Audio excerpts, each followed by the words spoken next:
Enfin, les discriminations. Et c'est là où nous intervenons pour pour lancer ce regard sur le handicap. Les personnes vivant avec le VIH ou les personnes atteintes de la maladie du sida, ce sont des êtres à part entière qui vivent avec nous, qui restent avec nous dans la société.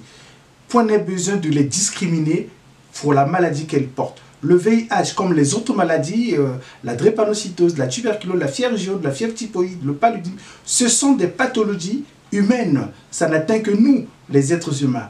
Et donc, il faut regarder l'autre, porter attention à l'autre qui vit avec le sida. Ce n'est pas une fatalité, c'est juste un fait de la vie, car le handicap peut advenir à n'importe quel moment de la vie, par contraction, par accident, par absorption de quelque chose. Donc, le handicap peut intervenir à un moment ou à un autre de la vie. Donc, nous devons regarder les autres en l'acceptant, car ce sont nos semblables.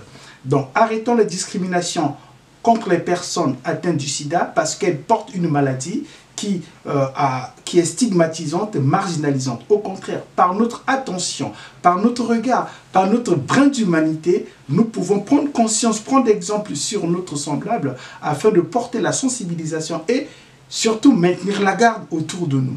Parce que le VIH est à côté de nous, est dans notre famille, dans notre maison, dans notre travail, donc dans notre environnement.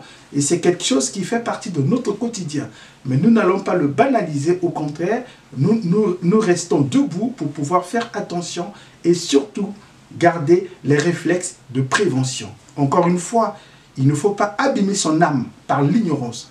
Il faut se nourrir, aller sur le chemin du droit. Le droit à l'information, la sensibilisation, l'accès aux médicaments, l'accès aux soins, la consultation du médecin, pour pouvoir connaître la maladie et prendre conscience que la maladie existe et puis se donner les moyens de vaincre la maladie.